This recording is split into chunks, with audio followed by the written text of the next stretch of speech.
people make a lot of assumptions about other people's situation based on what you see on the surface, and then you start to interact with them or say things that build on the biases that you have because of what you think you know. And a lot of times you don't really know anything. You don't know how these people's lives are instead of trying to ask the right questions. Welcome to the HR Misfits, the podcast about leadership decisions most organizations get wrong, told from the HR seat that actually sees the fallout. We're business-minded, human-centered, and just bold enough to challenge the people systems that no longer work, where polished playbooks end and real leadership begins.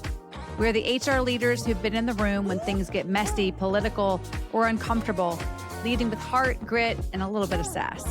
If you believe HR should be a catalyst, not corporate theater, and leadership should actually work for humans, you're in the right place. Let's get into it. Hey, everybody. Welcome to HR Misfits. Really excited. This is our first official episode. Our last one was our intro, so you could meet all of us. This is our first actual episode where we've got a very specific topic that we are thrilled to talk about today. We are talking about the hit show called All Her Fault. And of course, you might be asking, why are three HR practitioners talking about some dark show? But I think that the reason is because there's a lot of themes in this show that we can all relate to. I mean, first of all, you can connect it so much to power in the workplace, being a woman, a working mom. There's a lot to dissect there. So we're really thrilled to dig in. Don't worry, we're not going to give anything away for the end. So if you haven't seen the show, don't panic. Although we are going to highly recommend that you take a watch because it's really, really good. So good that, in fact, when Marci was watching it a couple of weeks ago, after LaToya and I had already seen it, we were like, girl, you have to watch this. I think she was texting us all night long. You probably stopped at like midnight. You're like, maybe I'll let them sleep. But she was binge watching it and grabbing the wine. She was like, what the hell? What's happening with this character? Why are they doing it? So we were in it. And LaToya and I were like, we know, girl, we know. So yeah, great show. And we are here to dig in and just dissect it. So Absolutely. Let's kick it off. Let's start. Marci, LaToya, tell our listeners, at what point in the show did you say, oh, this is a heavier topic than I thought it was going to be? And what got you hooked? So for me, I think the relationship dynamics immediately, the way they just jumped out, where you could just read body language, you detected the tension that existed between everybody. I immediately knew, I was like, okay, yes, this is about, a missing child. But immediately you could tell that as the mother, there was a lot there where that relationship dynamic between husband and wife, friends, other moms, I was like, oh, we're going to peel back layers on all relationship dynamics that exist. So that grabbed me right away. When I saw the show, first of all, the show was introduced me to by a friend who was like, if you need something to watch this show. And I'm like, I don't even think I have Peacock. What is it? Right. So I was like, what is it about? And I will tell you, I am immediately triggered by the title, right? Because I'm just like, see, this is what I'm talking about. Why is it her fault? What did she do? I feel like this is going to be like a female biased show. So I already went into it with the totally different expectations than what it was, but credible source who recommended it. So I was like, there got to be something here. And so like within the first 5 minutes, and I'm like, oh, so now everybody's going to blame her because she agreed to send her kid on a play date, right? So, and so I was very triggered, I would say, in the first 5 minutes, which was why I was hooked. And so because I was like, I had a lot of preconceived notions about what was going to happen based on my own experiences. And then I kind of, as it started to unfold, to your point, Marci, the relationship dynamics became more and more interesting. Yeah, I was thinking the same thing. I'm like, how in the world did this powerful working mom have this meltdown that she absolutely deserved to have based on the circumstances of the story? But everybody around her, and quite honestly, even herself, is jumping to assumptions or maybe even conclusions before any of the facts are really laid out. And that's truly what the whole entire show is about. I'm talking about her husband, other moms, even though some of their behaviors were couched in concern. It was like, are you really concerned or are you just protecting yourself? Right? I don't know if I said this. The police, oh my gosh, the police questions were like, I just was like, seriously? This is what we're doing. And then those kind of PTA moms on the side, her coworkers, it just continued and continued. And I thought, oh, this is wild. But this is reality, right? And not honestly, again, as an HR practitioner, like I'm of course thinking about it from a woman's perspective and a mom for myself. That's the first thought. But also like, isn't that kind of what we all do at work anyways? Something happens and we get really uncomfortable with the unknown. And so it's almost this weird kind of human nature thing where we immediately have to tie a meaning to it or create a narrative because God forbid we sit with the unknown for a little bit because that makes us really uncomfortable. So we have to attach a story. Totally. Exactly. It's about control. I mean, the mind immediately panics if it can't create meaning to it or if it doesn't have an answer. And that's why in these situations, your mind ends up being the probably your worst enemy because it will take you down a path and it'll start telling narratives and looking for evidence of narratives that are often negative. And we see that happen in high stress situations such as this, or even in the workplace. And the immediate reaction is to try to fix it, but it always is like that first reaction of, but we have to figure out who's at fault first. And how did we get here? And sometimes it's like, well, wait a minute, before we even go down this blame game, let's center ourselves and take a deep breath because making decisions from this state of frantic behavior and emotion often leads to even, more decisions that you see where you're like, wow, this went off the rails. And if we had just dialed it back in a little bit and taken a deep breath and calmed the mind and had a rational conversation, we probably could have had better outcomes. But yeah, the show was well done. And yeah, LaToya, to your point, like I was triggered pretty quickly too, especially with that one. And I would love to hear from both of you on this because as mothers, the passive aggressive and even condescending tone of some of the other mothers around women who work and who have to balance work life and being a mom, and this attitude towards women in the workplace who are also moms that oh, I guess this is your choice that you chose to work. It's like, whoa. Lots of assumptions there. And it couldn't have been more like a solid 10 minutes in, right, where you say all of these things have happened, where it was like, for me, as a working mom and having, especially elementary school, it's better after elementary school. I'll tell you, like Amy, you could probably attest even better. You've been full cycle. But I remember my oldest, he went to a private school, lovely people, but a lot of assumptions around socioeconomic circumstances when people are in private schools, especially like, or you live in certain neighborhoods and things like that. And so, you've got some assumptions based on where people are in life and how they balance things. And so you should have the ability to navigate this in a different way. So again, like I went to a private school growing up. My mom was a single mom and she worked in a steel mill, but like a lot of people probably would have assumed that she was like some corporate executive or something that was sending me. So she was spending literally all of her money sending me to her private school. Working was not an option. She could barely afford to send me there. And so in a slightly different circumstance, I remember when my son went to private school, I felt very much like people were like, the whole PTM mom thing, like, well, and I had only one child for 7 years. And so it was very much like, well, you only have one child, right? Like I heard those words. I think this is why I got so triggered because I was like, this feels personal. This movie has nothing to do with me, but it felt like it did. I don't blame you. Honestly, I think it was Sarah Larson was the character's name. I was like, Sarah Larson would get like the unhealed version of me if she came at me like that. Like it would be like earrings off, like meet at the swing set. Like we're doing this, girl. Yeah. Like, you should be able to do this. And I was like the person that was like, tell me how much do you want me to donate? Because I don't have time to participate in all these things. I really don't. Like, I'm struggling to get to aftercare before it closes. Like, don't send my kid on the curb type of situation. This is where I am. Not like I cannot be in all these. I can't be a room mom. I can't be at all of these events. I'm doing my best here, like to navigate the best that I can. But there is a lot of pressure of like, you're supposed to be. And then what I've learned through my parenting journey is that our kids don't actually care as much as you think they do. But like, I cared less about the parents than I did about like, is my kid going to be the only kid that doesn't have someone there? Am I going to see like the only, is everybody doing this but me?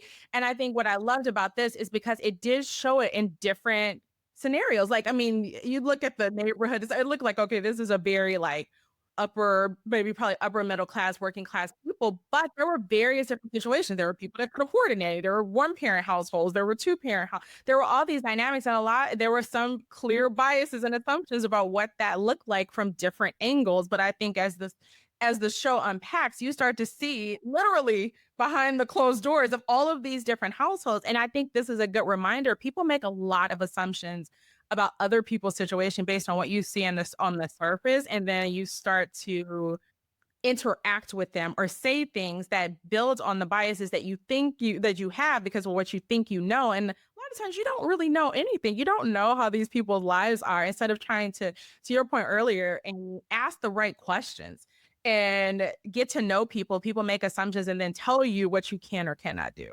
Exactly. Yeah, totally. Agreed. Yeah, I was thinking, I don't want to like read too much into it, but I just can't help it to have this thought that I noticed that the men that had judgment in the show, it felt like it came and went quickly, like it just passed. Like the police officer made his like quick comment, or even the husband. I think I shared with you guys one of my most favorite like lines or scenes in the show. That husband, oh man, Peter.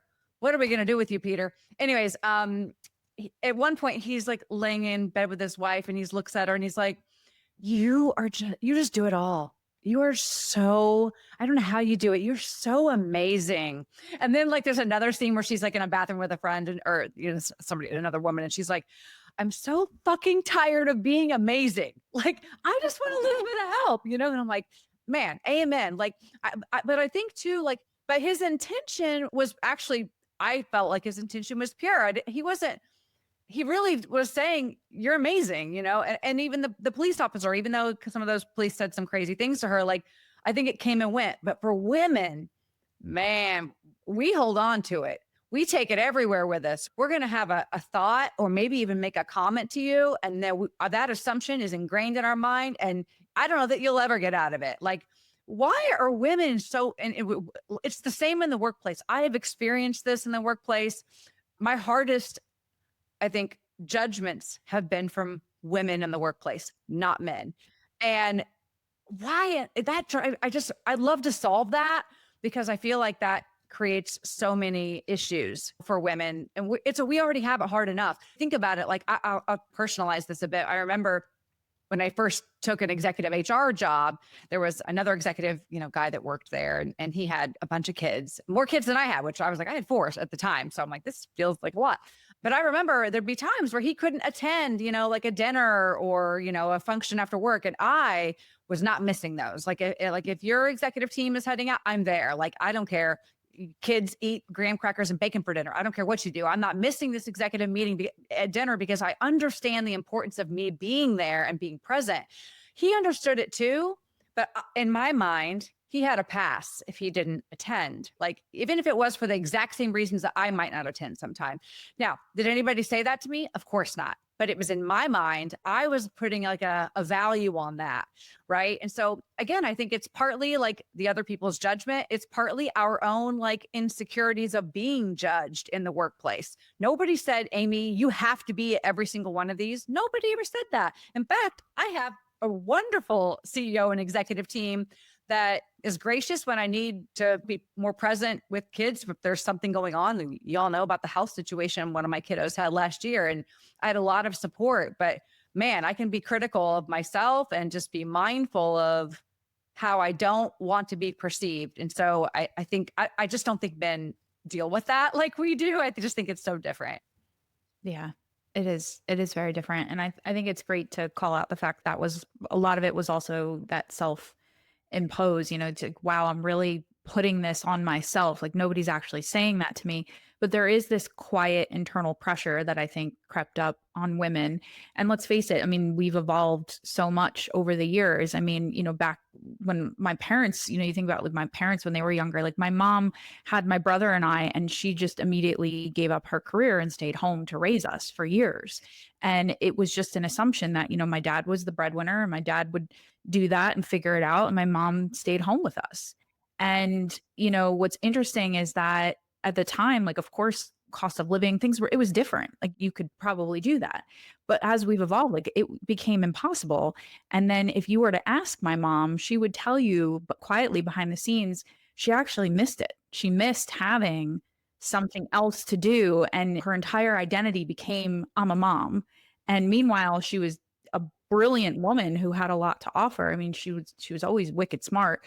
And, she eventually went back to work later on in life. And I remember watching that and thinking, where's the balance? Like, how do we strike this balance? And it's these narratives we tell ourselves that, well, we have to compete, right? We have to be able to compete with men in the workplace. So we need to not miss those dinners or not. And like you said, then it becomes this guilt and this narrative that you're telling yourself. So yeah, it's a tough one because I don't know if you can solve for it overnight. But even just that pause that you just did, Amy, to remember that, well, wait a minute, nobody's actually saying this to me. I'm saying this to myself. So how do you get to the root of that inner dialogue? I think is the bigger place to examine. And I know that's a lot of what I used to do in the workplace as a coach at HR is I would have female executives who would say that to me. And they would call me at like 7, 8 o'clock at night to talk about work. And I remember I would say to them, I'm like, what is driving this behavior? I literally asked an executive, I said, what is driving this behavior that you're calling me at 7 p.m. at night instead of being with your daughter who really needed her, right? And she used to say that, oh, I feel so guilty. I'm like, but who's asking you to work at 7, 8 p.m. at night? Who's asking you that? Mm-hmm. So, And I will tell you that I was stereotype workaholic. Like I did all the things and I had the same assumption. Like I had to do that. I mean, and all I ever saw was people work hard to get, and I believe that like in my soul that you had to work hard. And given that I did not grow up in a family who had been in corporate America, then I just emulated what I saw other people do. For a good chunk of that, it was, even though I was in HR, like I did, like the people that were at the top, like it felt like they worked all the time. They were always accessible. They were, to your point, Amy, they were very visible. They were at all the things and they figured it out. Like I used to remember somebody had told me once their trick was like, they may have to leave at like 4 o'clock to get their kids, but they do like a power hour, like they log back on at night. So I was like, okay, well then I'm going to do that. I'm going to log back on at night. Like I'm going to go get the kids and then I'm still taking calls in the car and then I'm going to get everybody set up and then I'm going to do it. And it's interesting for me, I will tell you, making it really personal, it wasn't until I couldn't do it anymore. Like for me, and this is not everybody's journey, my oldest child, quite frankly, was a gift and a breeze. And then I think, the twins. I had a very unrealistic view of what this, I mean, it was all working out just fine. We're just the one kid. And for those of you that don't know, I then 7 years later had twin boys, which was a total different world. There's so many unexpected life things happening in that, as you can imagine. But what you don't imagine when I tell people is like, it changed me as it should, not as much as that did, like motherhood changes you, right? Like but this changed me I think in a different way. I could no longer like this whole, like, you're such an amazing working man, you balance. This was no longer an option. There was no world in which I could do what I had been doing from a work standpoint and still navigate that. No matter how much I all of the things that I had in my playbook were thrown completely out the window. 2 weeks back into work, I was like, none of this is going to work. Like they are up all the time. Like none of this is working. And you know what? I felt like I would probably say this is probably one of those life inflection things. So if Marci, you'll appreciate this, is the first time that in my out loud voice, I said to somebody at work, actually, I can't. I'm not going to be able to make that work. And they said, I don't blame you. Like, we'll be fine. Do what you got to do. And I mean, like almost immediate. And for me personally, it was a man. And it made a huge difference because it wasn't like, oh, well, of course you can't, LaToya, because, you've got those kids. It was like, I don't even know how you've made it this long. Do what you have to do. You're gonna knock it out the park. We got you. We got this. Do what you need to do. And in fact, you might need to like rethink some other things. Doesn't take away from your performance. And I think that I had like, it was liberating, and it was also really wonderful to finally hear somebody, like, I had to say it out loud to be able to like, to get away from all the biases I had built in myself, to your point, Amy, that like, if I ever say I can't do this, this is it. Like, there's this career suicide, like it's over for me then. But that's not how it played out. And subsequently, it was kind of like a little bit of a, like, it was, look, I probably had too much fun with this at some point. I was just like, I would say no to everything. Nope, I can't know, do right? it. Sorry. Decline that meeting. Too early, too late. I'm not available after 4 o'clock. I'm not logging back on. Right. Like, okay, Yeah. then No. you gotta control, you gotta balance It's like, a little bit. this feels But great. but it is. It's freeing to be like, to be honest with people and be your authentic self. And I know it's super cliche when people used to like, bring your whole self to work, which I kind of hated. But also, I gotta say, like, deep down in what that was for me, career-wise, I actually would argue to say I've been more successful in my career until I stopped trying to be what I thought I needed to be successful, and really open and honest and authentic with people about, here's my situation, here's what I can do, here's what I can't do, here's what I can try to do to make what you need work, or I'll call for backup, but I'm not going to be the person to do all the things. That's right. That's so right. powerful. I love that, because it's Mhm. true. We wear burnout like a badge of honor, don't we? Like, we really Yes. do. Like, we think that in order to be productive in society, it means being busy. And then we started this game of like one-upping each other. Oh, well, I'm busy. I have this and I'm like, wow, we wear this as a badge of honor, but it ultimately, and what you were experiencing too, is like, it doesn't make you feel fulfilled. Like, you don't feel great at the end of the day. And, and I think for both of you as mothers, it's even more pressure because you're trying to fit that in, and you're trying to get ahead in the workplace. And you have this mindset of like, well, I have to in order to get promoted. I have to in order to be seen. Right. I mean, that was that was spot on. But at the end of the day, it's like, actually what you should do is pause and ask yourself, like, what kind of life do you want? Like, what is it that you want? Not what other people are dictating or society dictates. What is it that you want? And as a mother, it's like, guess what? Like, women mother in all different shapes, sizes. They have one child, they have 7, they have 4, they have 3, but you're still a mother at the end of the day. And how that looks is how you want it to look. And it's so easy for us to judge, like you said. And I think it's like, but you don't really have the right to judge. Like, you really don't. You don't know. So how about like take a step back and, realize that we're all just trying to make it in this world, and maybe support one another instead of blaming, finger pointing, judging. It's like, where is that getting you ultimately?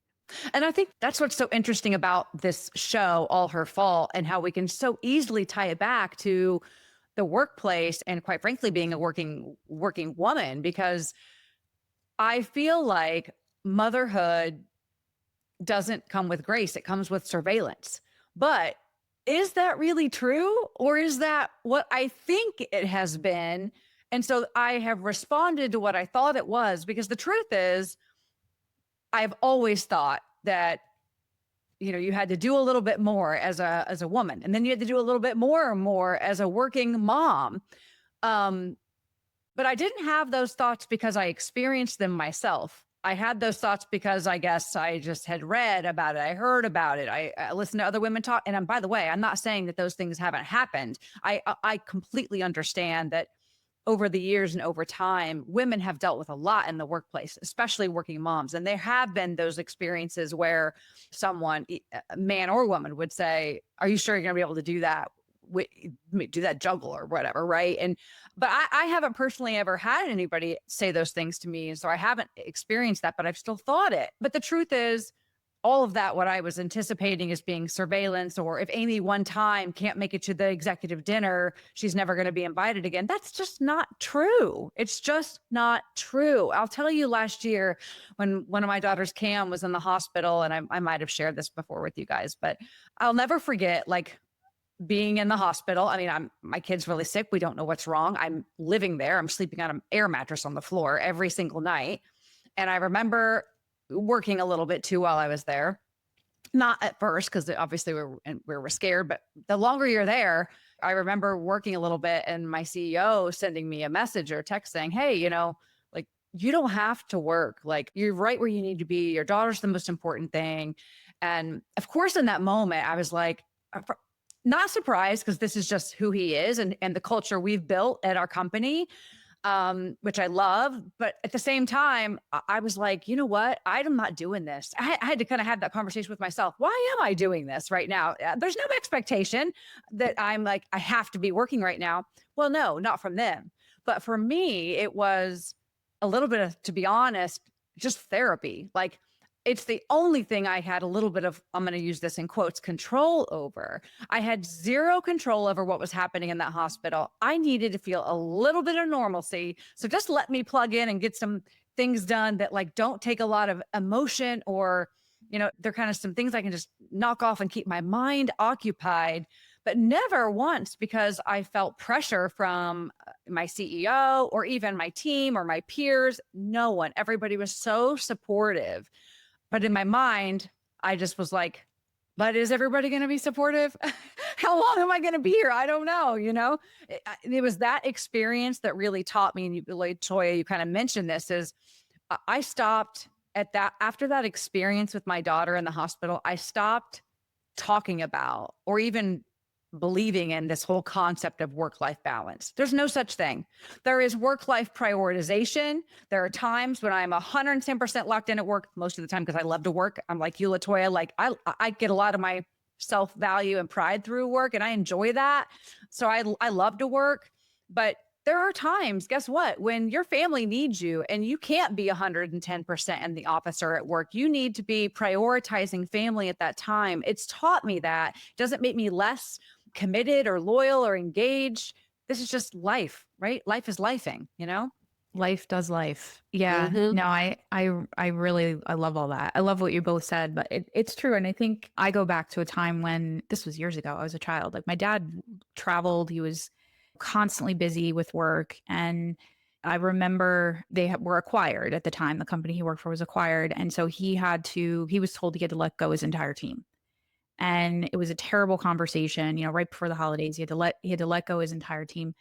2 hours later, they let my father go after he let his entire team go. And I remember at that young age watching that happen. And he looked at me and he said, I was loyal to this company for X amount of years, a very long time. I won't say the name of the company. And he said, and look, what do I have to show for it? And that stayed with me for years. But even that situation, I found myself again in corporate America, the same mentality, LaToya, like spot on. Like, I was like, but I have to, I have to earn, I have to, and I liked having, the job. I liked feeling like I added value. So Amy, to your point, I think is spot on. I do love helping people, adding value to businesses, assisting leaders, coaching. I love all that stuff, but it's not supposed to be at our detriment. And we're not supposed to self-sacrifice. We're not supposed to forget that we are the most important thing. Your health, your happiness, that is what is going to be with you at the end of your life. You're not going to be like laying around saying, oh, I wish I worked more hours. Oh, I wish I nailed that PowerPoint presentation from 5 years ago. Like, those are not the things you're going to be thinking about. And so that is where you do have to open that door and give yourself the out around that guilt. Because at the end of the day, these companies, anything can happen. As you know, we're in HR. We know how these things happen. We know the market. We know how it's up and down. We know how downsizing works. And you could be one of those people. And it's like, wow. So that loyalty to self, I think, and with that show, like, I remember feeling that again. And I was like, that loyalty to self is everything.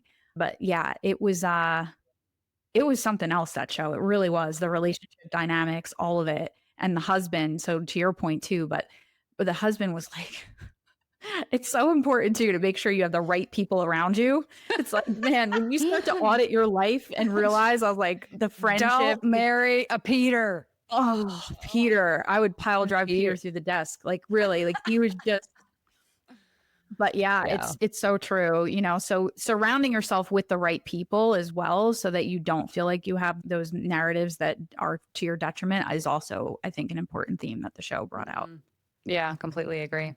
How do we tie again, in the show, everybody was really quick to point a finger. Everybody, right? Because till the very end of the show, it was very unknown, right? What really happened? How did all of this come to be? It was such a great show. Go watch it, everybody. But I am curious, like, how do we see that materializing in the workplace from an HR perspective? I think about it from like performance or somebody making a mistake or one situation. And then you've got people saying, oh, are they the right leader because they made that mistake? You know, like the one thing you do wrong. I think this is why people hate performance management so much, because there's so many biases that can creep into a performance management process. So it's like, how are we seeing this materialize at work? I'm curious from either of you about your perspective on that. It was interesting. I will tell you, like, preparing for this show and then also going down the rabbit hole after I watched the show, like, what were other people, which is how I think this is how we ended up with this as a topic, because it was like, this isn't just a TV series. Like, this is opening up a conversation that is very much like something in popular culture that has very much intersected the corporate world, everyday lives of people, especially for those of us in this kind of like sandwich generation situation as well, like all these dynamics. But I will tell you, one of the most compelling things, I saw somebody wrote either an article, shout out to whoever wrote the article or the blog about it, but they were talking about how oftentimes, and I think that we have an opportunity, especially as HR practitioners, to help with this, is the biases that come into when you think about performance.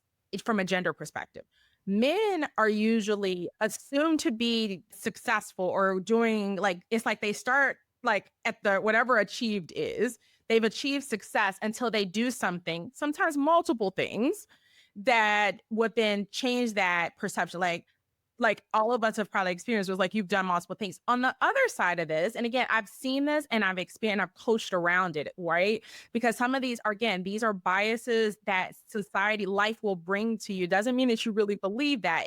It's helping simply go. They said on the flip side, it happens more often that women have to prove that they should be seen as successful. So Amy, where your point earlier is like, has anyone actually said these things to you? I actually say I've experienced both. I've definitely put myself in a box that nobody asked me to be in. And then I've also been on the other side of it where I have had someone make the little comments like, well, I'm sure you're really busy because you have the kids. And I'm like, I didn't say that. I don't even have my kids. Well, like, they've been gone for 2 weeks. What are you talking about? Like, but you're making these assumptions. But again, it's like, am I successful because I'm a woman? Or am I successful because I'm really good at my job and I'm smart and I did all these things? Versus I've been in similar performance conversations where I've heard people say, oh, well, like, he went to this school or this person did that. And so, like, I'm sure he's going to be fantastic. Like, he's done absolutely nothing. None of these are behavioral examples. These are assumptions, but you're also assuming that this other person is not able to or didn't do that because of their personal situation, which again, all of these are assumptions. And so I say that it's not just gender. It happens in lots of different dynamics, age, again, like family situations, things that you know about, things that you don't. Like, we make these assumptions. And I think this is where we have a real opportunity. And I have always been, and I think this is where I've gotten a lot of respect from the business partners that I've had. It's like, I'm not the HR person's going to sit in that room and say, okay, let me just take the notes. Okay, that's what you want to do. Looks like you guys came in on the curve. No. I have a question for you, Mr. or Mrs. X. So you've mentioned that Marci, blah, blah, blah. Do you have an example of that? Well, it's just like a presence thing. Oh, okay. So let's talk about that. Right. So, it's just, I'm just picking up on some things. No, I'm going to keep asking questions until we get to the point where you or someone in this room has the aha moment that this isn't based on reality. This is based on your biases. And if you don't get there on your own, I'm just going to keep challenging that assumption, because that's how we get through some of these things. And I think over years, it has gotten, 22 years in HR, just me, I've seen tremendous evolution in these types of biases and mindsets. And I think it takes to keep pushing to get out of that, but they still exist and they still come up every season. There's always at least one comment where I'm like, okay, now that's not a real example. LaToya, do you know I had a woman say to me, she's made a comment like, oh, I know why you got this job. And at the time I had like long blonde hair and she was making a reference to the person that hired me selecting me because of my long blonde hair and I'm a pretty enough white woman, you know, it's like, Just say it. like, We'll just say it, corroborate. but- You're yeah, pretty. I mean, and I wasn't saying, you know what I'm saying, but no, seriously, like, and I thought I was so offended by it. Like, Yeah. this is not a As you should compliment be. in any way. Oh, yeah. Like, It's not. you're telling me I'm hired because of my blonde hair and I have, you know, of looks. Like, that just pissed me off so much, and it stuck As with it me. should. And again, it was a woman that said that to me. And I was just going to say, you know what I laugh about the most, because as you both know, I do life coaching and professional coaching. And so sometimes the life coaching will be around relationship dynamics. And I say this a lot to women. I said, if you want men to respect us in the workplace, and if you want men to give you that respect, then you need to stop cutting down other women. You need to be setting a better example. And that's ultimately what it is. So in that moment, seeing another woman who's in your position, right? LaToya, same thing, two very successful women that I'm staring at right now. That to me matters. So as a woman, I would be like, that's amazing. That's amazing. You know, tell me, how did you get there? If they want to know that, then it's like, hey, you know, do you have any tips for me? Do you have any advice? Or this is what I'm interested in doing. Instead of looking for reasons to cut you down in that moment, because it's something inside her that clearly needs to work, right? So, but that's my point, is like, if we want to have that sense of camaraderie and we want to uplift other women, then let's start doing it. You can't cut other women down and make these condescending or passive aggressive remarks and then turn around and wonder why men aren't respecting us. It's like, well, set the example. Like, what are we doing? You know? And so that used to always, you know, and that's why that one character, that PTA mom, that Sarah Larson mom, the one that I said I would like, you know, she'd get my earrings off. I worked with a woman like that. And she used to make comments to me similar. And I have like zero ego to be detected. LaToya knows this. She's worked with me before. I don't think that of myself. I just show up, I do my job, I go home, you know, I live my life. But she would make these comments to me, these passive aggressive comments around, oh, well, everyone seems to love you, Marci.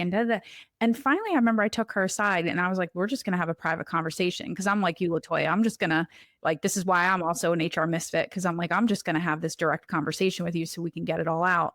And that literally is the conversation I had with her. I said, how do you expect to get men to respect you? Because you're complaining that you want to climb the corporate ladder and you feel these other men are getting, you know, I said, but here you are cutting me down and making these comments. I said, did you even look at my background? Do you even know my experience? Or are you making assumptions that you think I was hired based on my looks or based on this or that? I said, what are we doing here? And I will tell you, she shut up real quick. She literally had she couldn't come back and offer anything because she knew that I was right. Yeah. I should have had So- that conversation, Marci. I just didn't have the guts in that moment. And I would do it now. I think now I feel a lot more comfortable addressing those things. And I think the way we address it is so important. Like, it's respectful. It's the kindness sandwich, but you have to be direct also. And I wasn't able to be that way in that moment 10 years ago or whatever, but certainly I think is those experiences that you look back on and you learn from, you know, and you do it differently going forward. And you become such an advocate for other women who that they could be experiencing that, because now I'm very quick. I will never forget. I had this experience a handful of years ago. I was on a phone call and with another executive woman and a male employee. He wasn't an executive, but he was like, you know, he still is a people leader in the business and highly respected, been there a long time. And I'll never forget, at the end of the call, he said, hey, I'm just going to call her Katie. Hey, Katie, do you mind setting up that meeting? And it was his like project, his thing to drive. And he said to her, hey, do you mind kind of setting that up? And she was kind of a more timid, quiet, reserved, but wicked smart, like doing all the right things. And I just finally in that moment just chimed in and I said, actually, so I'll call him Steve. Actually, Steve, Katie, like you, has a ton of things going on too. So if this is your kind of thing that you're leading, if you could set the meeting up, that would be great. Katie's not going to be able to do that for you. And I just couldn't believe that. And she called me right after and was like, thank you for doing that. She's like, it pissed me off that he even asked me, like I'm here to fetch you water and schedule meetings all day long. Are you kidding me? So again, I've witnessed it. And we have to be able to advocate for each other instead of tear each other down as women. It's a must.